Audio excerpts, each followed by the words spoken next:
25 বছর ধরে সুনামের সাথে শিক্ষকতা করে যাচ্ছেন রহমতপুর মঞ্জুর মেমোরিয়াল উচ্চ বিদ্যালয়ের প্রধান শিক্ষক রুহুল আমিন সরকার।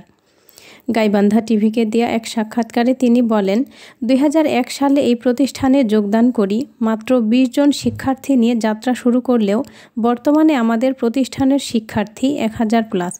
আমার প্রতিষ্ঠানের ফলাফল বরাবরই সন্তোষজনক। এই প্রতিষ্ঠান থেকে শিক্ষালাভ করে ছাত্রছাত্রীরা দেশের বিভিন্ন জায়গায় ভালো পর্যায়ে কর্মরত আছেন। এখন তাদের সাথে দেখা হলে স্যার বলে ডাকে, সম্মান করে, এটাই একজন শিক্ষক হিসেবে বড় সফলতা। 2001 সালের 28শে মার্চ এই স্কুলে আমি যোগদান করি।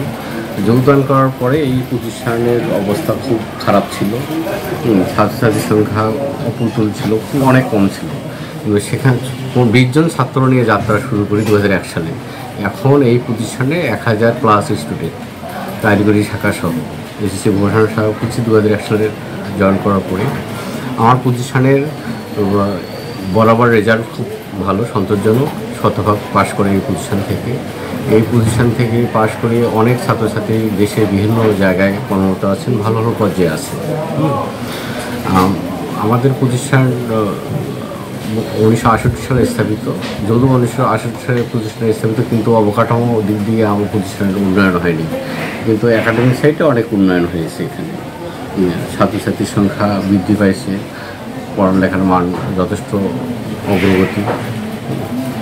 এটা সফলতা, প্রতিষ্ঠানের সফলতা। এই প্রতিষ্ঠানে আগে স্কুল মাঠে খেলাধুলার মাঠ ছিল না, বেগুনির আবাদ হতো, যাত্রা গানের প্যান্ডেল ছিল 12 মাস।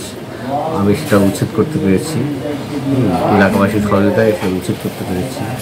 এখন স্কুলের মার্কেট আছে, সেই দোকান উচ্ছেদ করে মাঠ বহিরাগত উচ্ছেদ করে মার্কেট করে দিয়েছি। স্কুলের উন্নয়ন হচ্ছে, আয় বাড়ছে স্কুলে। আমাদের এটা স্কুলের সফলতা। আমার সফলতা এটাই, আমি একজন সার্থক শিক্ষক।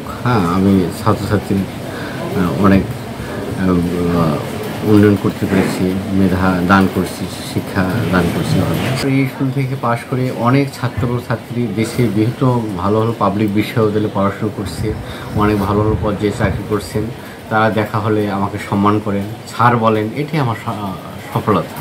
তাদের কাছে তো আর টাকা পয়সা আমি চাই না, তারা সম্মান করে, এটাই আমার সফলতা।